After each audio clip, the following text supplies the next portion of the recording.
The Girls Club, The Girls Club, The Girls Club, The Girls Club, The Girls Club, The Girls Club.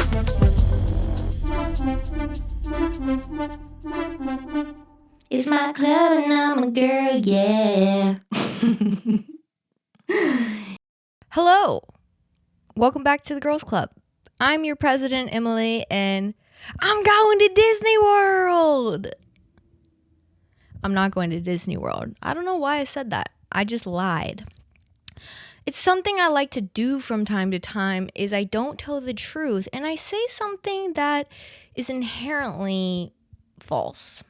You know how people are like, "Oh, I'm a bad liar." I'm just like, I'm a good liar if it doesn't matter. Like if it's something that doesn't hold any weight to it, like if I meet a stranger somewhere and I just like I can talk about absolutely nothing, as you guys know if you have been here before for an unlimited period of time. That might be one of my strongest assets about me. So it's easy for me to do that. I talk about absolutely nothing. But if it's like, oh, somebody asked me a question that like matters, I can't lie about it. Does that make sense? Unless it's an interview.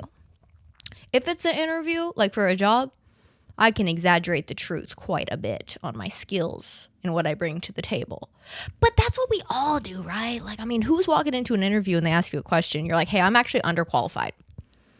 Yeah, I actually don't inherently know what to do about, I'm not as proficient at Excel as I said I was. Nobody's saying that. Everybody's walking in that bitch like I'm an expert. I know what the fuck I'm doing. I mean, I could take this company from zero to hero, when in reality it's like, do you know what you're doing? Probably not. But literally, does anybody know what they're doing? That one thing about like working, period, like just working in general, especially in like a business setting, like not like an unconventional job, but I'm talking like corporate 9-to-5 ass job, is like you look around and like everybody is just doing their fucking best and nobody really at the end of the day like really knows what they're doing. It's like we're all learning along the way. I've been working at the same company now for like 4 years and like I mean, the same with like, I feel like just making shit for YouTube in general is like what you learn throughout the time doing that is insane, but there's like visual proof of that. So like for any other job, like you have projects and stuff, but you probably don't really reference those like things that you create that often, or like there's not really like a, how you say, like footprint of what you've created, right? But when you make YouTube videos as like a very large function of your job, there's quite literally like forever existing evidence of your work. And the fact that I was hired on as a quote video content creator and I did not know what the fuck I was doing is very much evident in my early works. So it's just so funny because like any other job, there's not really like a ton of like backlog of like the work that you've done in terms of like I can visually see your growth. But when you make videos for a living, there really is a actual like catalog of all of the shit work. And I'm sure like anybody who does like graphic design, or if you make like any sort of like product, like you're making a product, I'm sure it goes across the board with all that. If you're like a baker and like you do pastry, or you decorate cakes, or you're artist, like you look at your work over time and you're just like, God damn, I was really like confident when I was putting that shit out at the beginning and it was bad. I saw this TikTok actually, and this artist was talking about, he was like, you don't need to like, network. Like if you're an artist of whatever the sort, music, sculptor, painter, like whatever, like any art that you do, he was like, you don't need to be like networking and finding people to work with and like companies to do it. It's like you need to get good at what the fuck you do first. Like you need to build up a catalog of like so much work and really learn what the fuck that you're doing before you even need to worry about like people investing in you. Like first you need to get good at it. And like It's so true. But honestly, delusion takes you far. So never give up. Never back down, never what? That's what I would say. Because like also at the end of the day, especially if like the quote art that you're making is like shit you're putting out on the internet, yes, it exists forever, sure. But also like at the beginning, nobody's watching your shit. So like you can go back and delete it. Like, will it always exist somewhere? Sure. But like it's okay if you put out some cringe shit and you're like, ew, that's bad, and you delete it. You know what I mean? Like, the beginning, nobody's really watching. That's the thing. You're just speaking out into the nether. Y'all ever play Minecraft, gone to the nether? I'm not good at Minecraft. I tried to get back into Minecraft like this past year. But I had it on my Switch. It is not fun on the Switch. It's definitely a game that's fun on a PC and not fucking Nintendo Switch. The Nintendo Switch, I'm gonna be honest. Hey, hot take. It's a horrendous gaming console. You can't really play a lot of games on it because it's Nintendo and they don't really like co-brand with a lot of games. So it's not very much fun. And I appreciate like the packaging and like the way that it's portable and whatever, but like it low-key kind of sucks. I got a Switch a couple of years ago because I was like, I need a hobby that isn't like A, scrolling, and B, like physically making stuff, because every single one of my hobbies is like creative. If it's painting or drawing or making fucking like art of some sort, that is all of my hobbies, or making food. Like it is involved. It's like work, you know what I mean? And not that it's not something that I enjoy, but it's hard to unwind when you're like making a mess, and you know what I mean? You can't just like casually, I guess you can, like, not to say you can't, you can definitely just like casually pick up a piece of paper and a pencil and just start to sketching, you know what I mean? But sometimes like I don't even want to do that. So I was like, you know what? I'll get into gaming. I'm a gamer girl. You know, I have the makings of a gamer girl. I love anime. I love being inside. I love, you know, fun lighting. I love the internet. I'm like, this is a perfect space for me. However, I don't enjoy the game piece of the gaming. You know, I don't really like it. I've yet to find a game that like holds my attention for longer than a couple of days. Like, I don't know. Cozy games. Everybody's like, but play cozy games, play cozy games. They're so boring to me. Genuinely, like, I can't. I played Animal Crossing for like a couple of weeks and I got really into it. But at a certain point, I'm just like, this shit is boring as fuck. I don't want to go swim for fucking shellfish anymore. I don't want to like rake the ground and pick up the trash and the fucking, I don't care. You know, I don't want to go say hi to all my neighbors. Like, I don't know, it was pissing me off. And then Minecraft sucked on the Switch. What other games did I play? I got FNAF on the Switch because this was like around the time when the FNAF movie was coming out. So I was like, oh, I'll get into FNAF, like the good old days. That shit was horrible on the Switch. I got Grand Theft Auto. That shit was terrible on the Switch. Like, it's all bad. It's not a good gaming console. Like, I don't know. But then also, like, I just don't really enjoy games. So, like, I don't know. Which is funny because I love watching YouTubers play video games. I'm just not good at them. And I literally tried to get into Roblox too. But, like, I'm too old to be doing that. That's like my worst nightmare. It's like my nieces getting on a fucking Roblox server and playing with a fucking adult. And then meanwhile, I'm like on Roblox playing. And I'm like, I shouldn't be here. Like, something about this feels fucking weird. Like, I don't like it. So I don't know. I can't get into Roblox either. Like, I really want to. I want to find a game that I like because in theory, like I fit into that like community, I feel.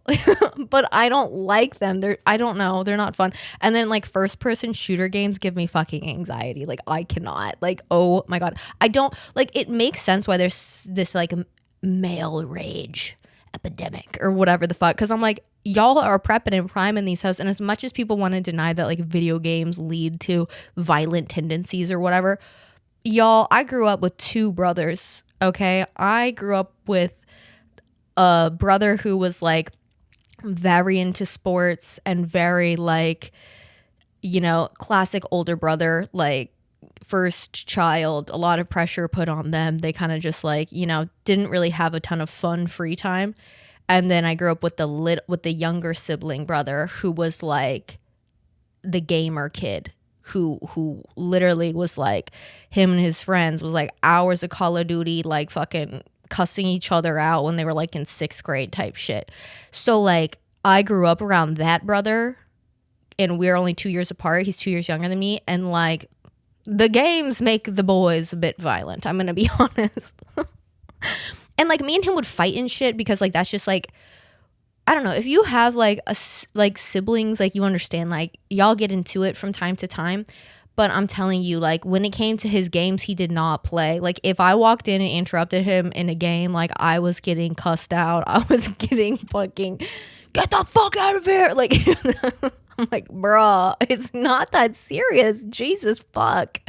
But yeah, so not that he turned out to be a violent adult, but like as a child, there was a time where I was like, you're spending too much time on this game. Oh my God. And it's like low key indoctrination of like, oh, I want to be in the military. It creates this like fantasy of like what the armed forces is with games like Call of Duty and shit, that I really don't believe boys would have like this desire to want to go do that as vastly as they do if those games did not exist. Not that I'm saying people wouldn't want to go do that, just whatever, but it definitely is like low-key propaganda. I'm not gonna lie. Like, because I was even talking to my brother about it, and we were watching that when I was home a couple weeks ago. We were watching that it was like the Black Hawk Down documentary. I think it was on Netflix maybe, and I don't know, I don't care about like military stuff really. Like it's not entertaining to, not that it's entertaining. Well, I think people find entertainment in it. I don't know.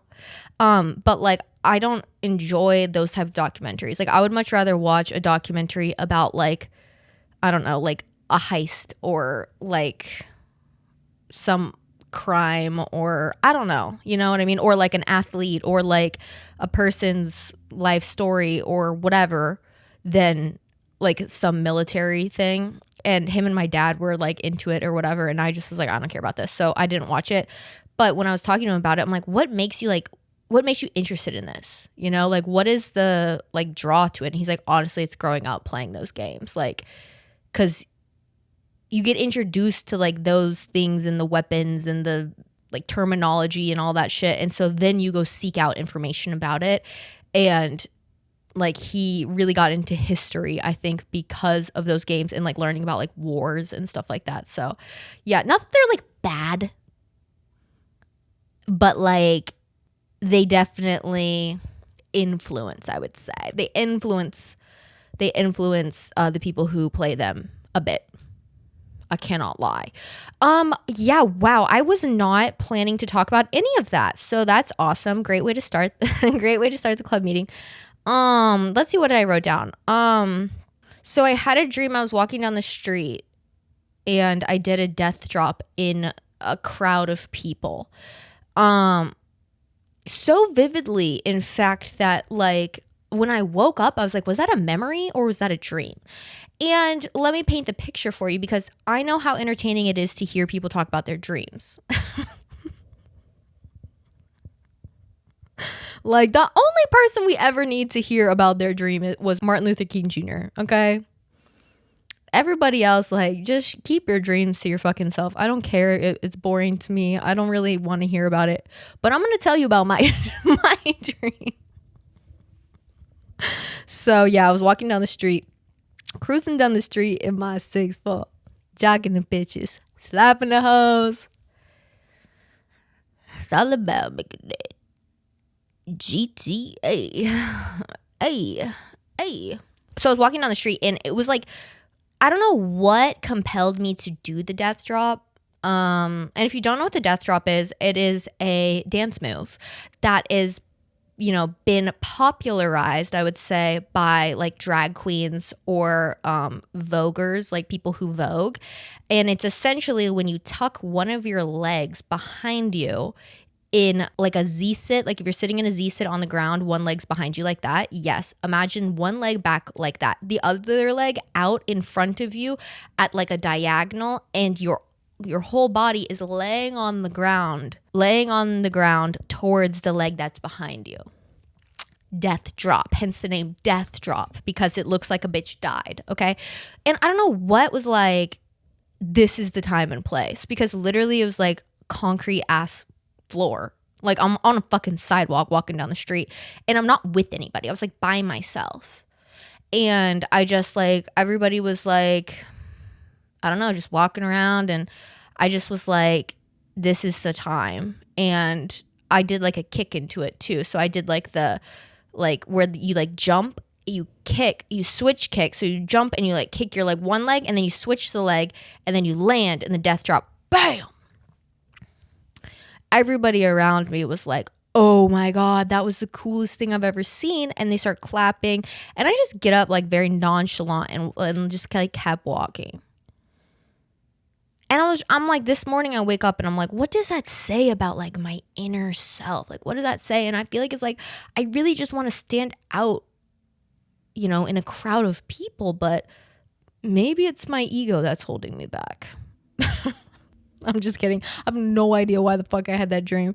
Yeah, I don't know. Like, I've been really in this like mood recently where I want to dance so bad. I danced. That was like my sport when I was a kid through college, and I miss it so much. And recently, like, I've kind of fallen out of love again with the gym. It's a cycle relationship, you know. I love going to the gym while I love going, and then when I don't go, I don't give a fuck and I don't think about it, and I hate my body, but I'm like, I don't care. And so I'm kind of in that era right now where it's like, I hate the way that I look, I want to move my body, but I don't want to fucking go to the gym. Except I want to dance, but I'm like, I don't know where the fuck to do that. And so I was thinking like, maybe I turn my garage into like a little dance studio, but I don't know, because I am re-signing my lease. So I am re-signing my lease at the place that I'm staying at.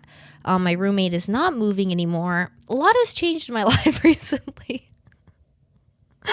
Oh man, you know, last year it was like a fucking terrible year for me. It was just like a bad one, and I was just like depressed and whatever. And when I made like my mental shift, when I decided to take charge of my future and really look my depression in its eyes and say, wake up, wake the fuck up, you're wasting your life, you'll be 30 in 3 years, get the fuck out of bed, find fucking passion, care about living.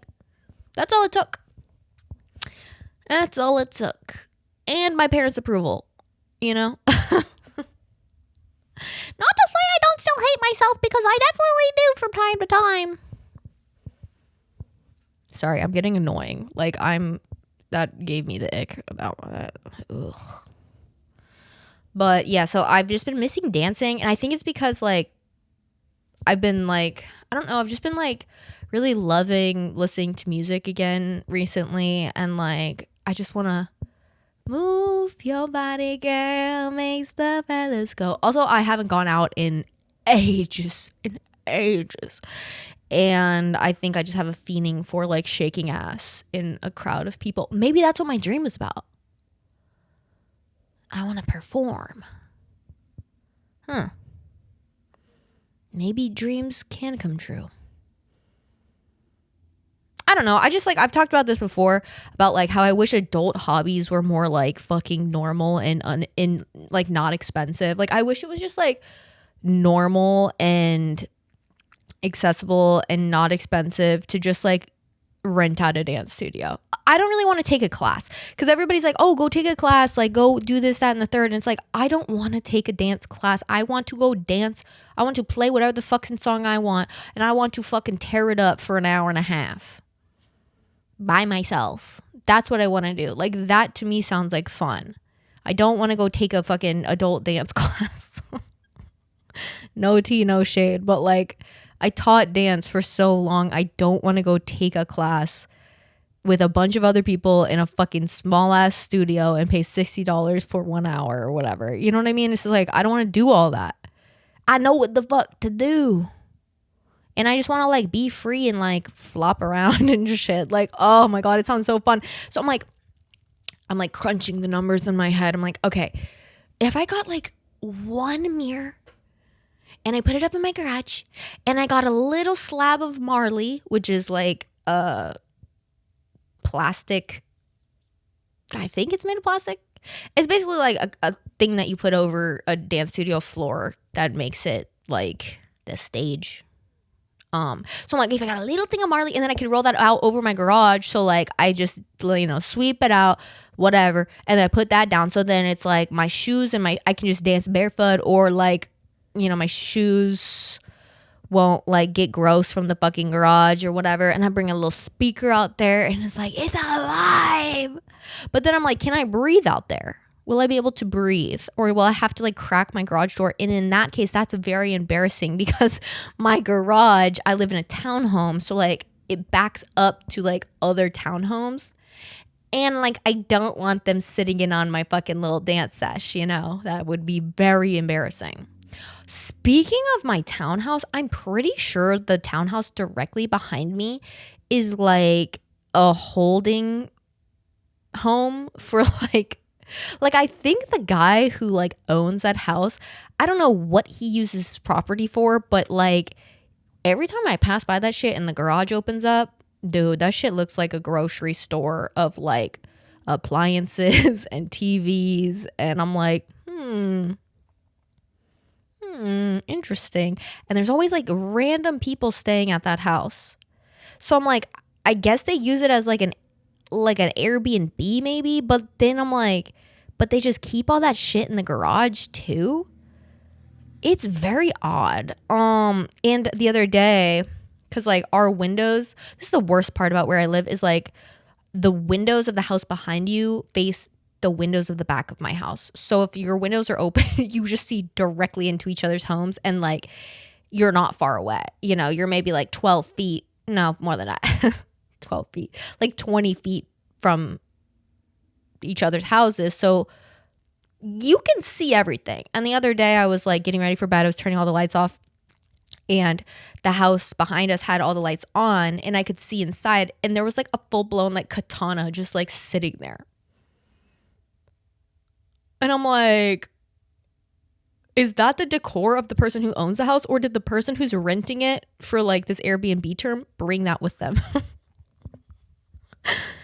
Guys, I can't go anywhere without my katana. Like, what are you, a fucking 1800s samurai? Like, what the fuck? 1800s, probably earlier than that, right? When was the samurai period?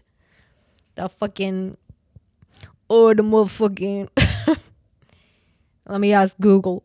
Hey, when were the why'd I say hey? I just like went into Google and I said, hey, when were and the song come up by Little Richard. Hey, hey, hey.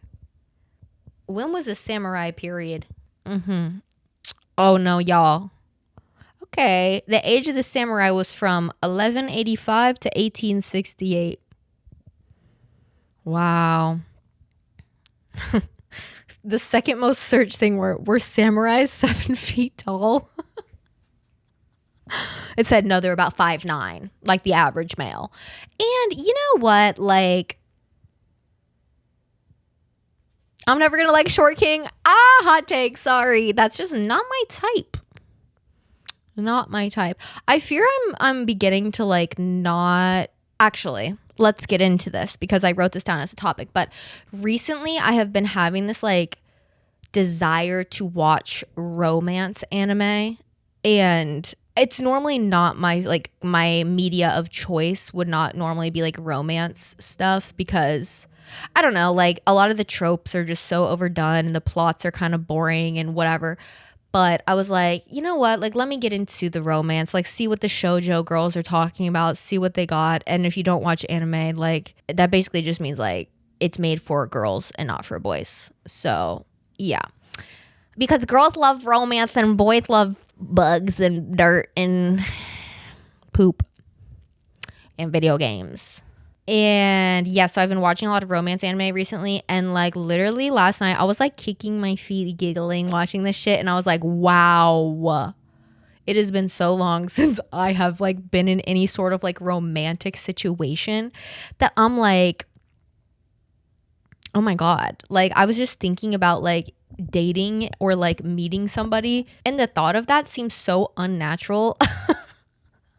It's like I singled too hard. I'm too good at being single. I think about being in a relationship with somebody and I'm just like, I don't think I would want that. I'm like, imagining sharing my bed with a person is like actually like not appealing at all. Like in the slightest. I also like my whole life have always thought like if I ever did get married and like shared a house with a man, I would like really want my own bedroom because I don't know. I think a lot of it has to do with the fact that like I'm very like independent in the sense of like I don't like I like being around other people and I definitely get energy off of being around other people, but like I don't like to rely on other people or like I don't like to I don't know, like I need time to recharge. I need time by myself. I need to just like have space and like especially like thinking about like my bed, like sleeping is one of those things that's very difficult for me, especially if there's like any noise or movement or whatever.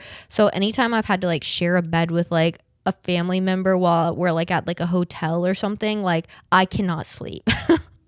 So it's just like the thought of sleeping with somebody else. And like when I had boyfriends and stuff, like, and we would like sleep in the same bed, like I would have to take something every time to fall asleep. Cause like I can't, it's so hard for me to sleep with somebody else. And also like the body heat thing, like I get so hot at night when I'm sleeping. So like I don't like adding another human being in there. It's just like, oh my God.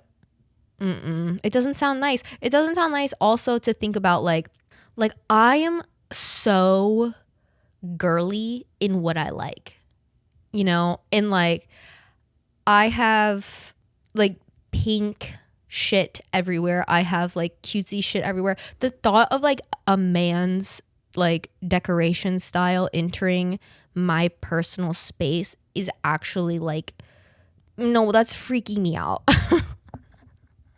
No, what's that? Inya. Oh, but why would a man be there? Like literally, like I can't imagine. No, it wouldn't work. Like it. Bedrooms might not be enough. We might not. We might need separate homes. I know I stress my parents out so bad because I'm like, I don't know. I feel like I've always joked about being like, I'm gonna die alone. Like I'm never gonna get married. I'm whatever. And my parents are like, you'll find somebody, whatever. And I'm like, but if I don't, is that okay? If I don't end up with anybody, is that okay? Because, you know, people meet later in life, whatever.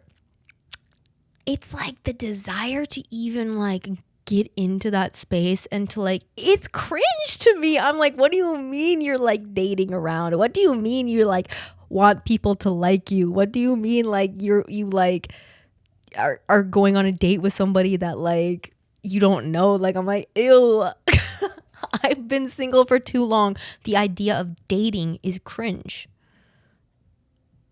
And that's not a flex. That's not like a good thing. I'm saying like that something is fucked up within me now. I've taken too much time to do life alone where I'm like, I really just don't give a fuck, you know?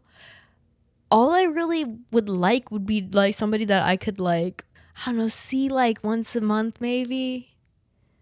Once or twice a month, like have some intimacy, and then it's like see you in a couple weeks. I don't know. It's so funny though, because like when people talk to me about like dating or their relationship problems or anything, I'm always just like, I don't know, just be single. Like I'm the worst person to ask relationship advice for because I'm always going to tell you to just be single because I'm like, you're creating your own problems. I'm sorry. At what point do you just say like, oh, it's on me?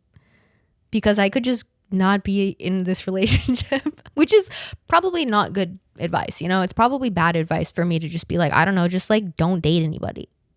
Like if you're so miserable and you don't like it, just leave. Because I know in a lot of situations, like I'm not talking about like any like DV situations or like truly like toxic like relationships, because I understand like it's not easy to just leave. I'm talking about like when people complain about like little shit and I'm kind of just like, but why are you putting up with it? Like You could just be single, and it's like the thought of being single being scary, and me being like on the other end of that where I'm like, no, a relationship sounds like actually terrifying.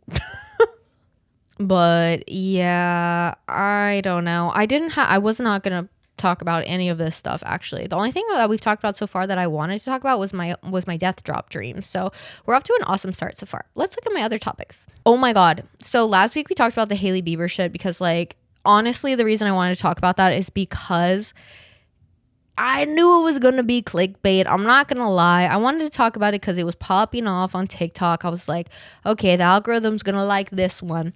And it did do better on my channel than a lot of my other stuff does because I know drama shit always does good. So kind of in that same realm. But this is because like, okay, I don't think you guys understand. Like, I know I'm only 3 years from 30. Okay. Destigmatized, turning 30. Can I get an amen to that? Yes, like who the fuck cares? Like forever young. Actually, I did trip out last night because literally I was like thinking about what my face would look like aged. Because once you hit 27, you start noticing shit. You start noticing the little fine lines. You start noticing the boobs dropping a bit. Like they start dropping low, girl. Okay. You start noticing like a sag. You start noticing like your skin not being as taut as it was before. Your knees start hurting. Your fucking like my ribs will get sore randomly. My collarbone. Have y'all ever had a sore collarbone? I'll be working. I'm like, God damn, my collarbone hurts. I'm like, what the fuck? That doesn't make any sense. That's just aging, babes.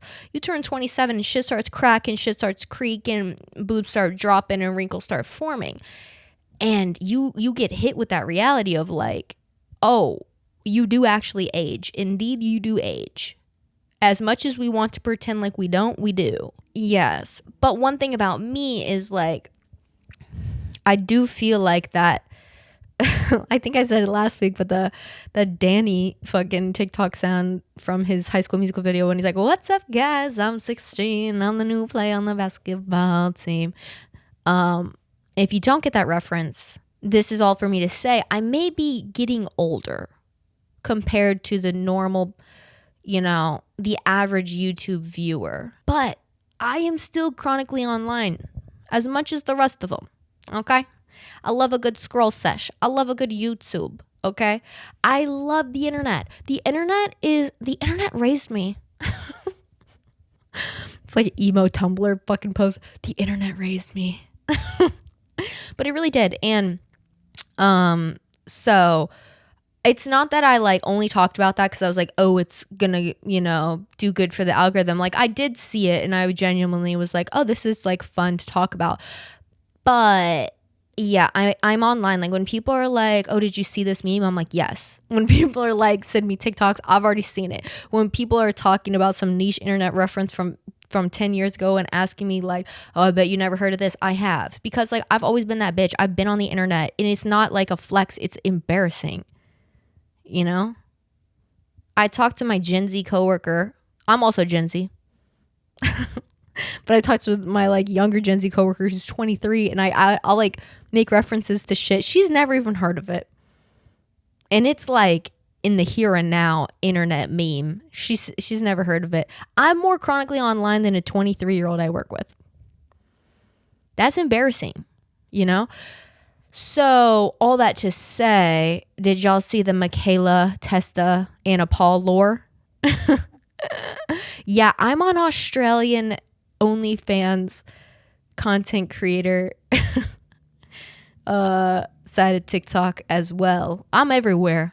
I'm everything everywhere all at once when it comes to the internet, and I know about everything. But if you don't know the lore, I don't even know how the fuck to like begin this. This is like the longest fucking story of all time. But basically there is this OnlyFans creator in Australia named Anna Paul who is like branded herself as like the highest paid or like Australia's number one OnlyFans creator. And she used to be friends with this girl named Mikaela who dated Anna's brother, Addis. Okay. Basically, Mikaela spilled the fucking tea. And like, it wasn't even tea. Like, that shit was sad. She was talking about stuff that was just like so fucked up.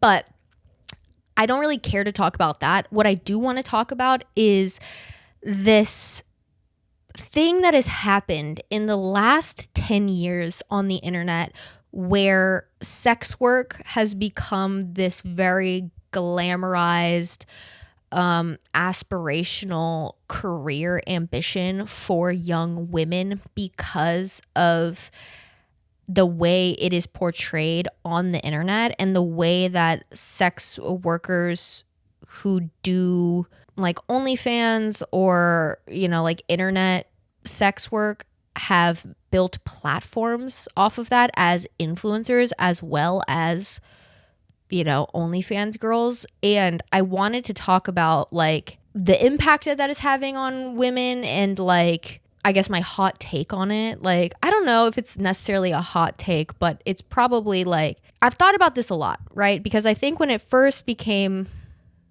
normal to talk about OnlyFans in the zeitgeist of the internet and in, conversation with, it's gotten to the point where it's like you could talk to a coworker and just bring up like, I don't know, like I feel like you could say OF and people would know what you were talking about because like it's so normal to talk about.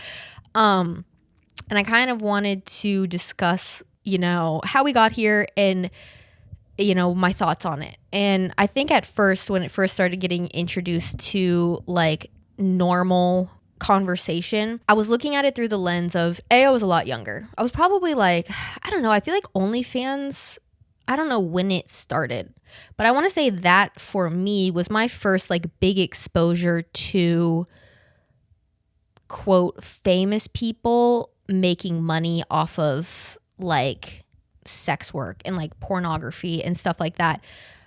It also being like internet famous because I feel like our whole lives we like grew up, very much told like the internet's forever. Don't post stuff that you don't want other people to see. What if your employer Googles this, X, Y, and Z? And a new like career path was created in sex work, when they introduced like cam girls and like online stuff like that had already existed.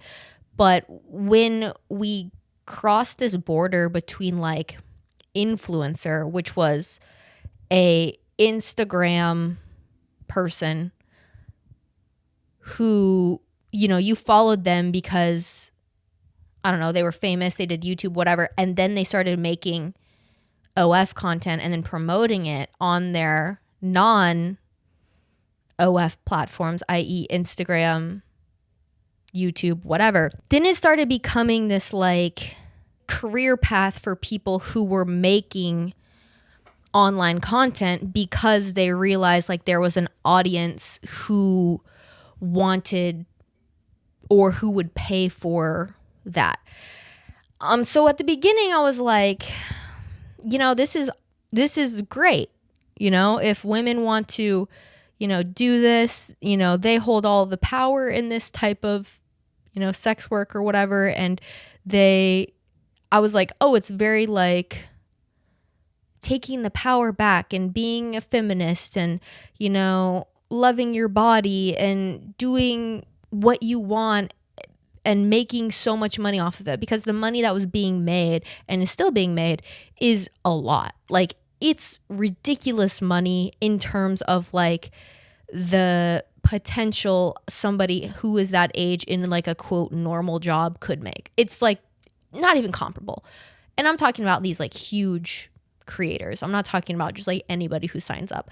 But it was so normalized to the point of like, I mean, I looked into like selling feet pics and I tried to do that. And I was like, oh, what if I just like sold underwear or like sold all these things because it was positioned and like pitched to us as this like female empowerment movement of like owning your sexuality and taking advantage of like, like men are gonna like use us anyways, so why not make them pay for it? And like you can make so much money in doing all this shit. And I was like, okay, it sounds easy. Which if anything sounds easy, it's not. If anybody is like, oh, this is an easy way to make money. It's not. There is no easy way to make money.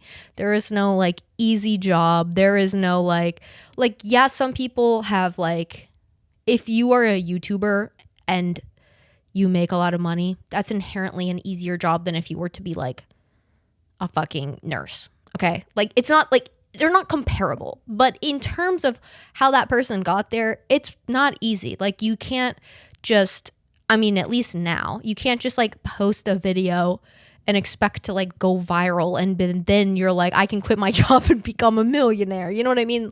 It's not that easy.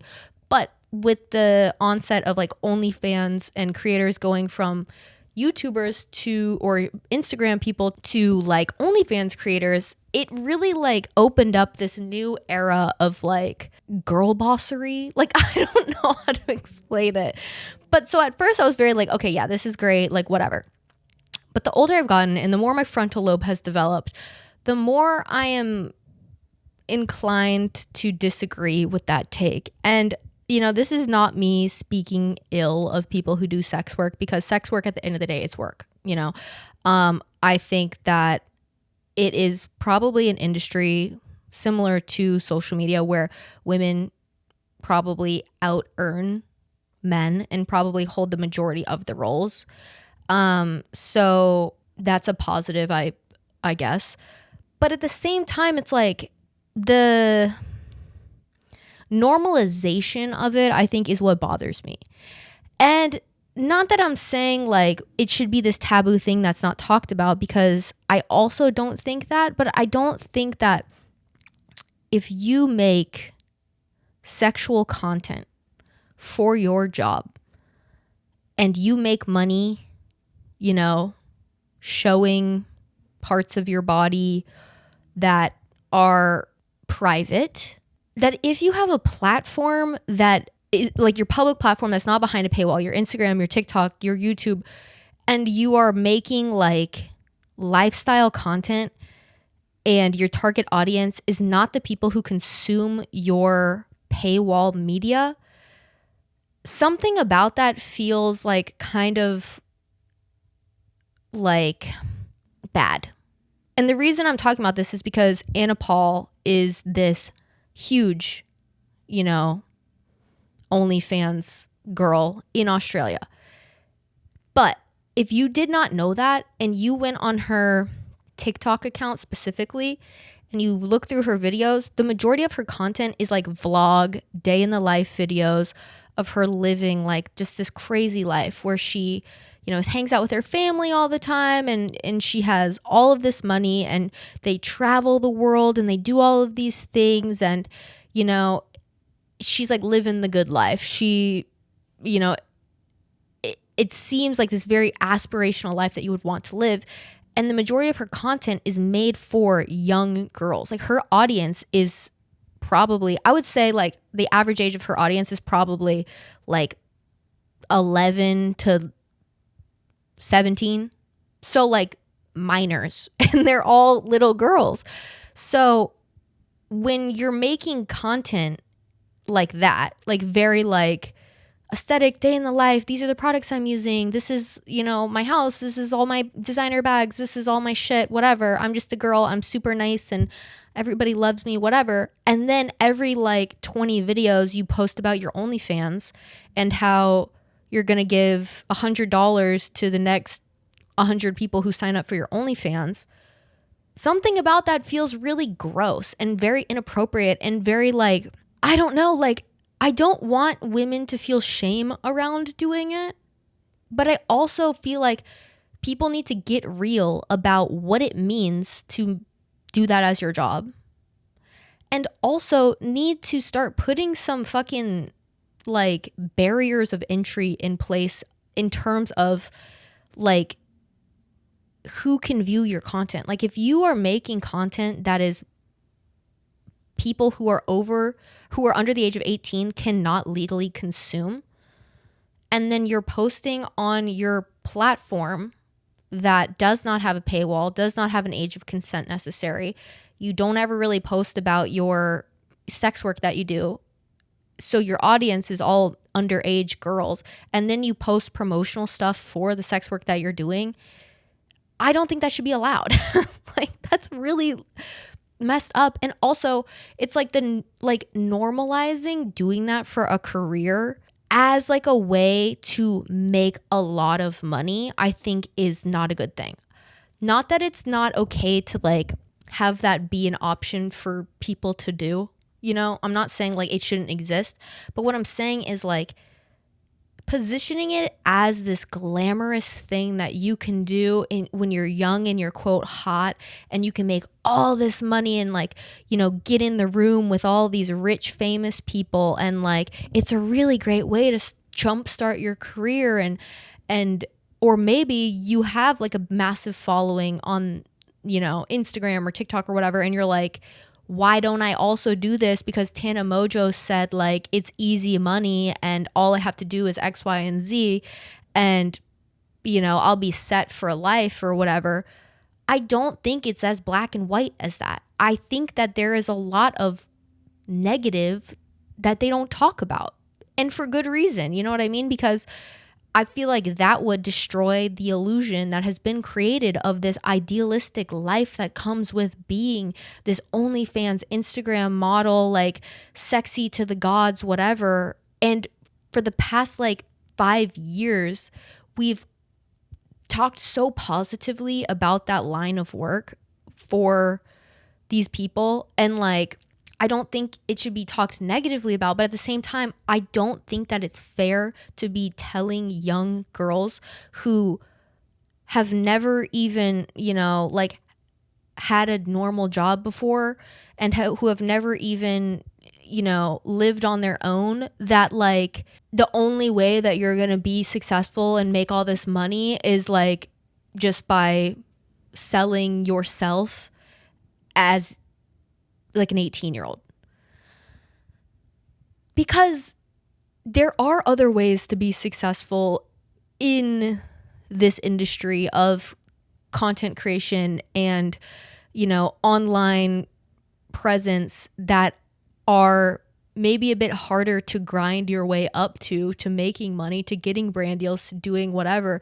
But at the same time, it's like, to position that as like an easy thing is just unfair to all of the people who have had negative experiences doing it, and to all of the people who are kind of getting duped into it.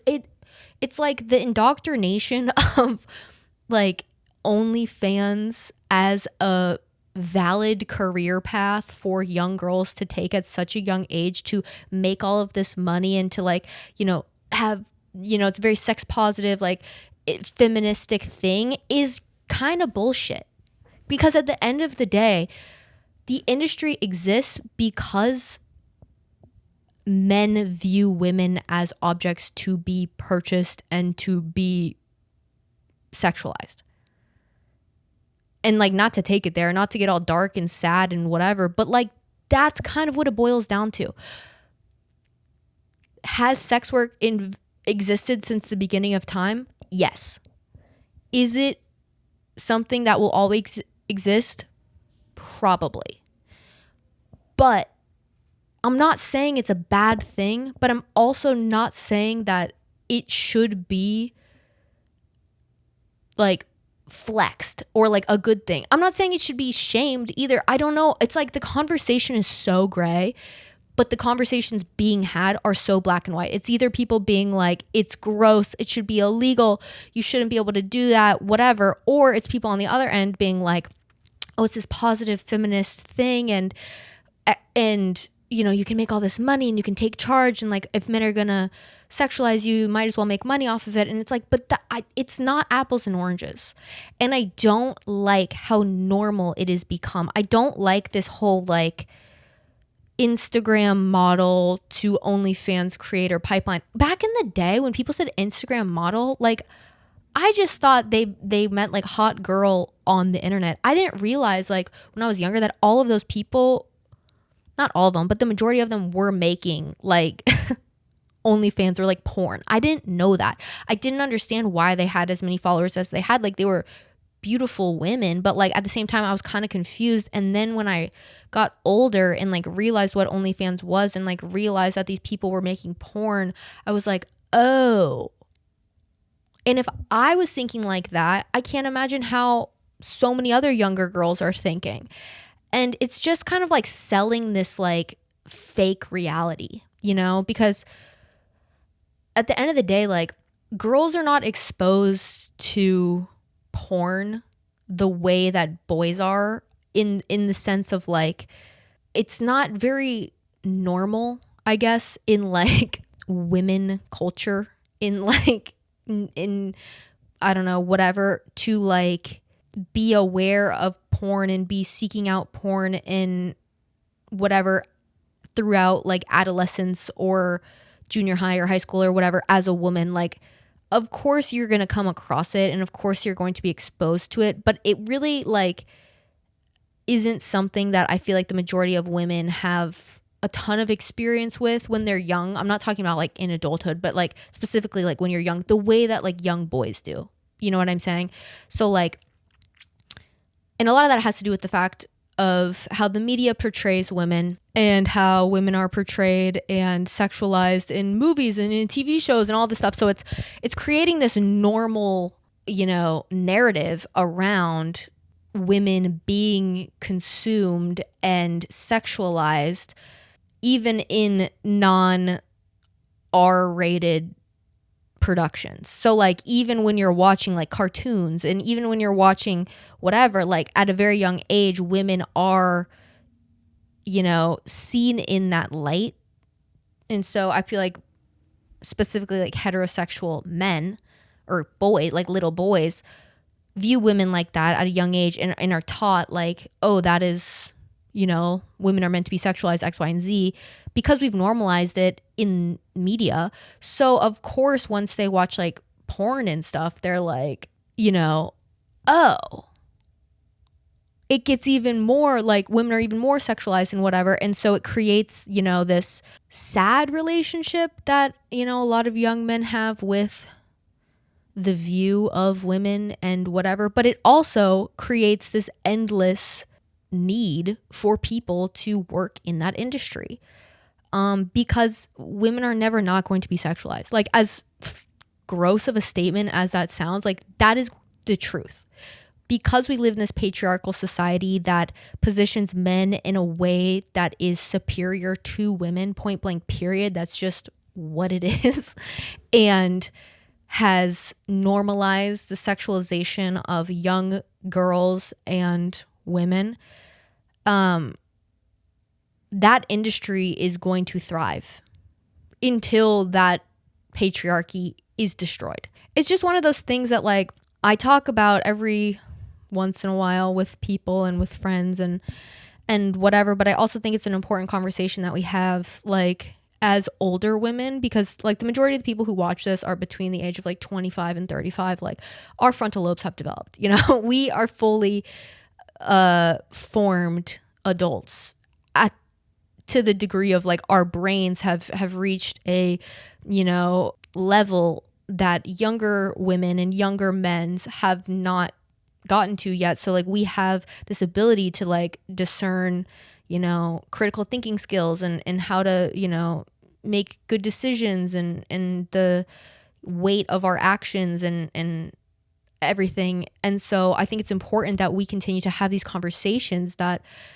make sure that future generations of women are not bamboozled by this like patriarchal outlook on the success that women can have. Because, sex work is work at the end of the day. I said it at the beginning, I'll say it at the end. This is no hate on sex work. But I also want women, and specifically young girls, to understand like that is not a first result type of job. It takes a very specific woman to be able to do that type of job. It's not a field that people get into because that's what they've always seen for their life. It's like you have to be like the number one customer service queen of the world. Like, if you don't do good as a waitress, you're not going to be good as a sex worker.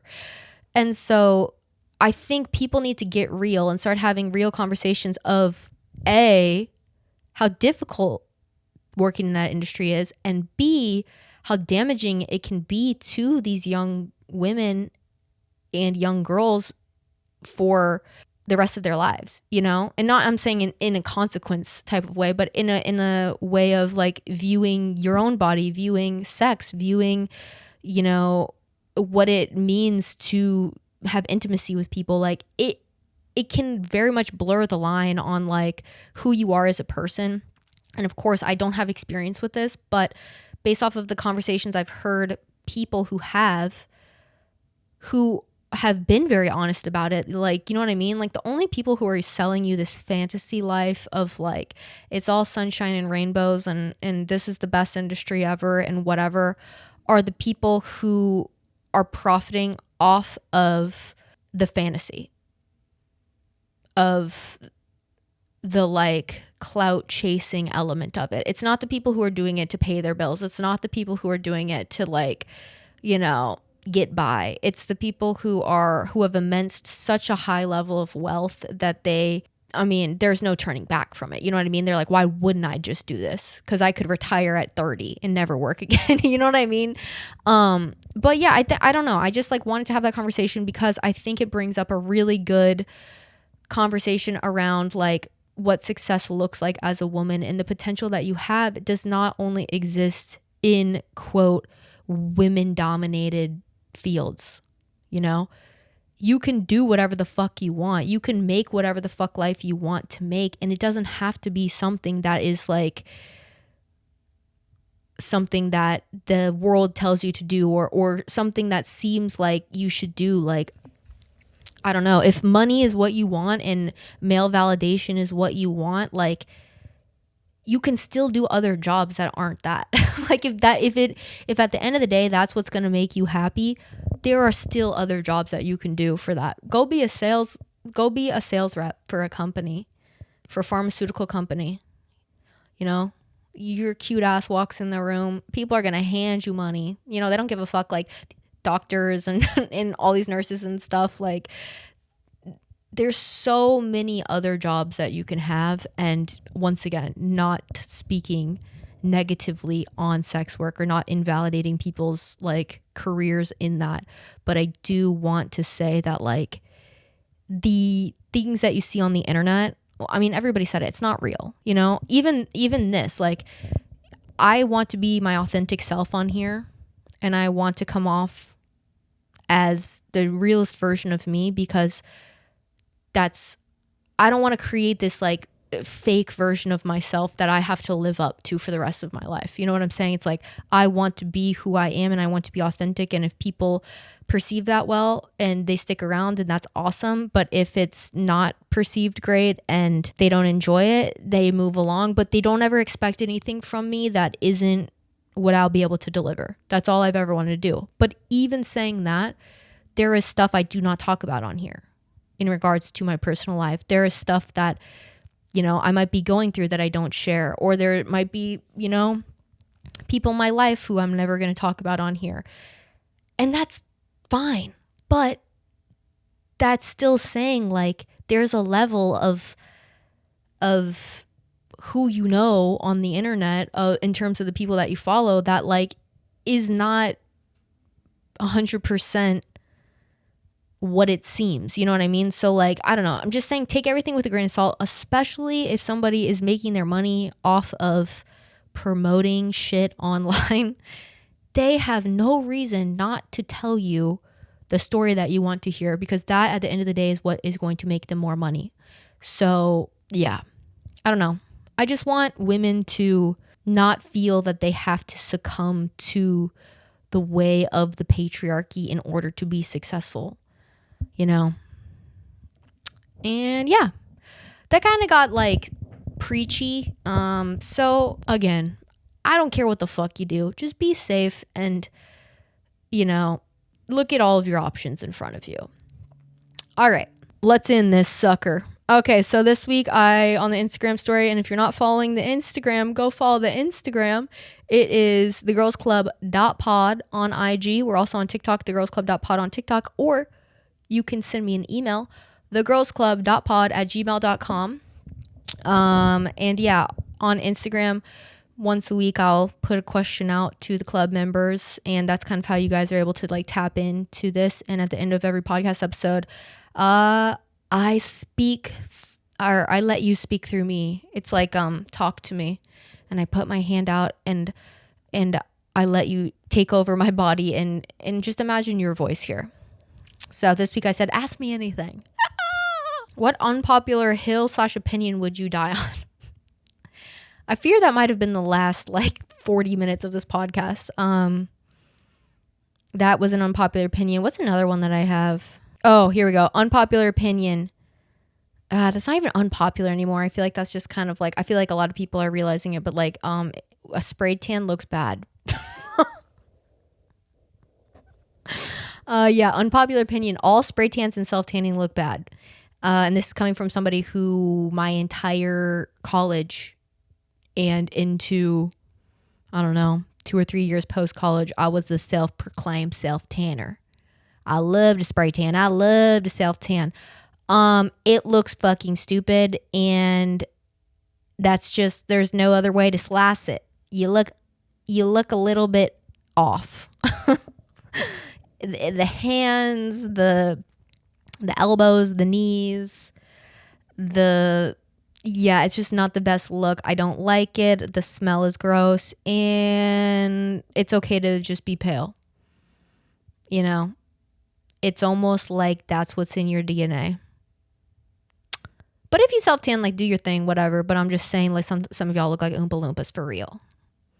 And I was right there with y'all, you know. Yeah, I guess that's a hot take. It's not that hot, though, because I feel like a lot of people are kind of seeing that now. There was another one I was thinking of earlier that I was like, nobody's going to like this one. God, what was it? I don't know. I can't think of any other ones. Favorite movie? Dude, you know how many movies I've seen? You know how many movies I've watched that like I really, really love, but I just never watch again, so I kind of forget it exists until I'm like scrolling through Netflix and I see the like title. What's that called? Like, not poster. What the fuck is that called? We don't have DVDs anymore, so it's not like the title art. I don't know. Like, I'll be scrolling, I'll see that, and I'm like, oh my god, that movie was so good. But I saw it like 6 years ago.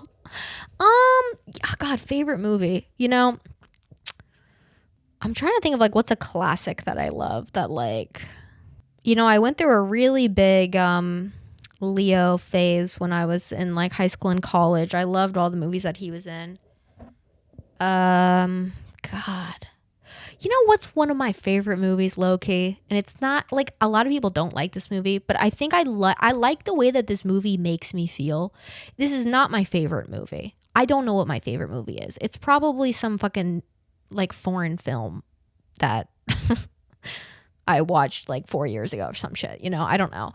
But I would say, like, one of my favorite movie experiences that I've ever had, and I have it nearly every time I watch it, is watching The Curious Case of Benjamin Button, the Brad Pitt movie, where he ages in reverse. You know, he's born as this like decrepit old man, lives childhood as an old person, and then the older he becomes, the younger he is visually, and like how he feels, like he's able to like move more freely and whatever. That movie is so sad, to the point of like, the last time I watched it, I think I cried, like loudly cried for at least 20 minutes after it ended.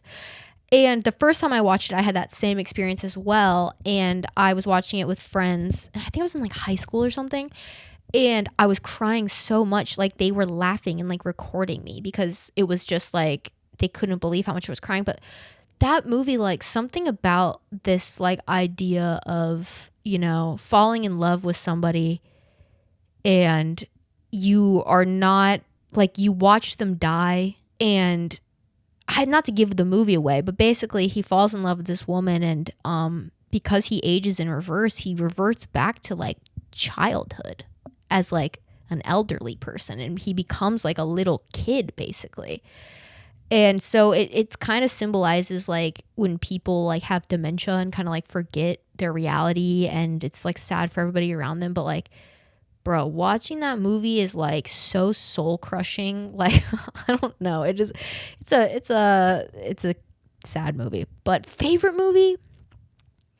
Dude, I don't know. I really, really, really love Black Swan. That's one of my favorite movies, I think, of all time. And I really love the anime Perfect Blue, which is kind of like the blueprint of that movie. If you haven't seen it, you really should watch both of them. I know we don't have, I don't think anybody really watches anime who watches this podcast, but it's basically like everything I watch is anime. But Black Swan is really good. Also, yeah, I don't know. Maybe that movie might be my favorite movie. I love like a psychological borderline horror movie. That's my thing.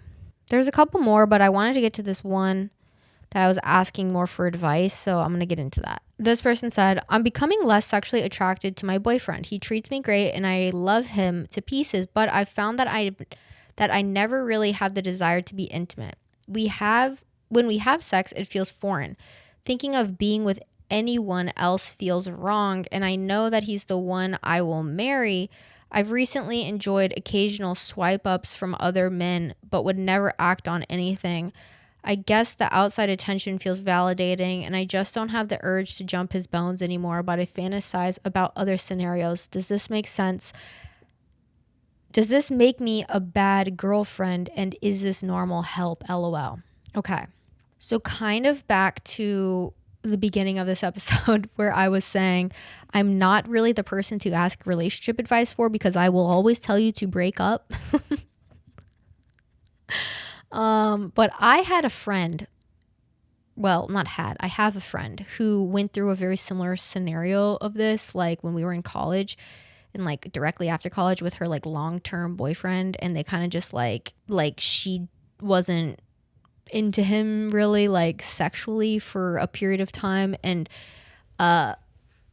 it kind of just was like a phase that she was in and eventually like got over it. But as the friend who always tells you to break up with friends, I was like, if you're not into it, like I don't think that's I basically was just like, I don't think that's like, it's almost like your body's telling you something, you know what I mean?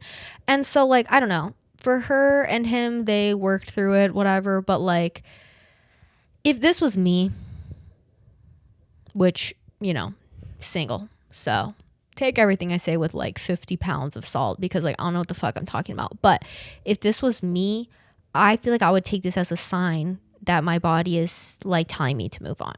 I feel like a lot of people stay in relationships with people because of the like friendship and the like bond that you create and the memories that you have. And, you're like, oh, I like this person as a person. Like we get along, we do all this. But like, that is something that you can have in a friend.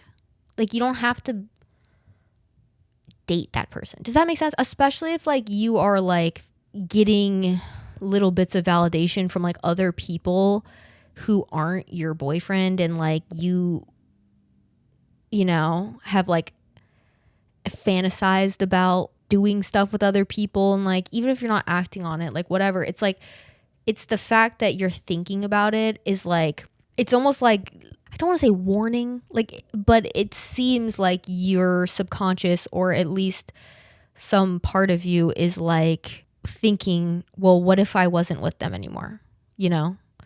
And I don't think it makes you a bad girlfriend. I don't think it makes you a bad person. I think it's supernatural. I mean, this idea that we're supposed to be with one person for the rest of our lives is very like crazy to think about. Like if you really sit down and think about it, that's actually kind of crazy.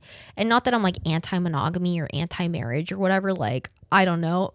Maybe that's something that I would do or not do. I'm single, so it doesn't really matter, But when you think about it, it is kind of insane. So it makes sense that your body at some point gets like bored or like the desire leaves. But what I will also say is, as somebody who comes from parents who, my mom was married before to somebody else and my dad was also married before to somebody else before they married each other.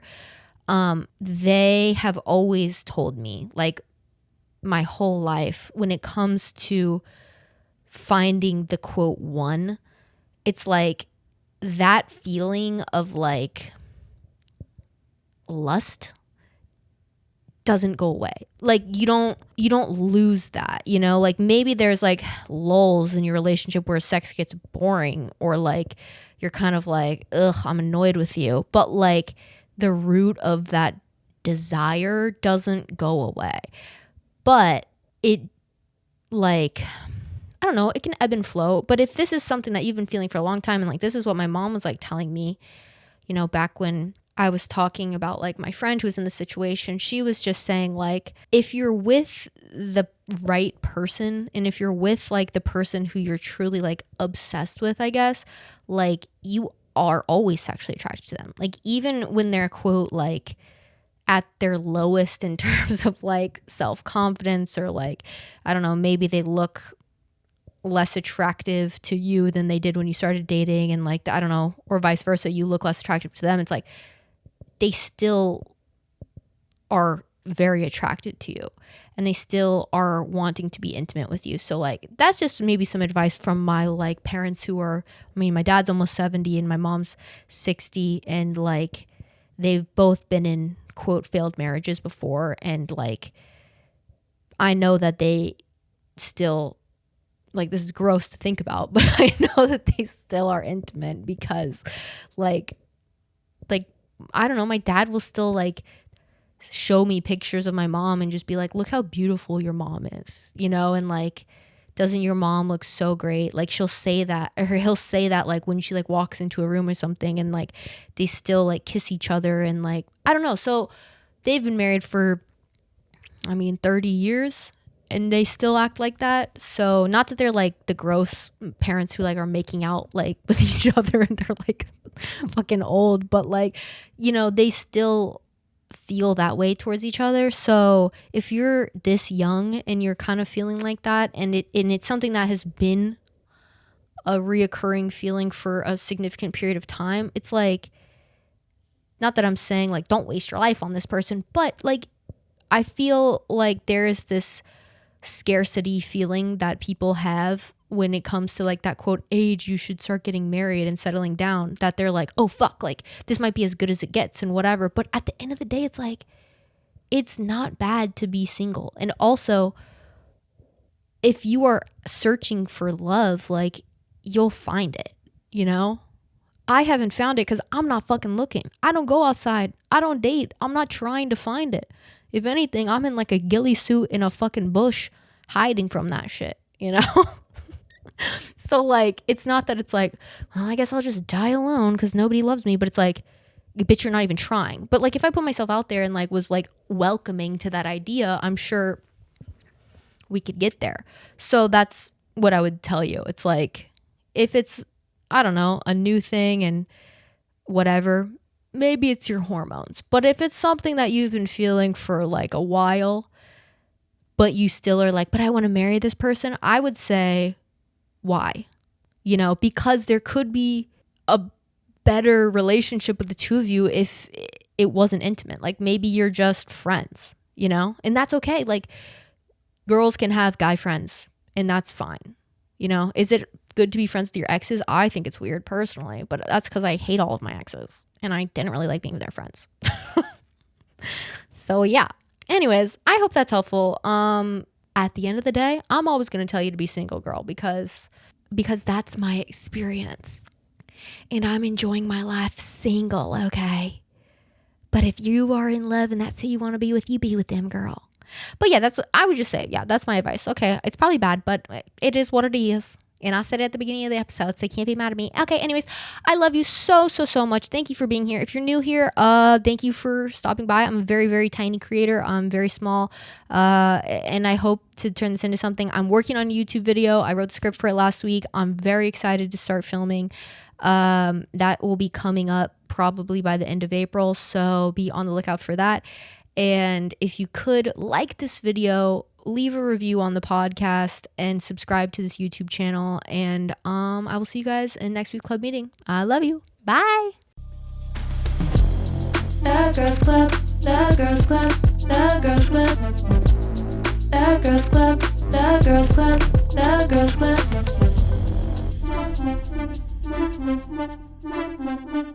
It's my club and I'm a girl, yeah.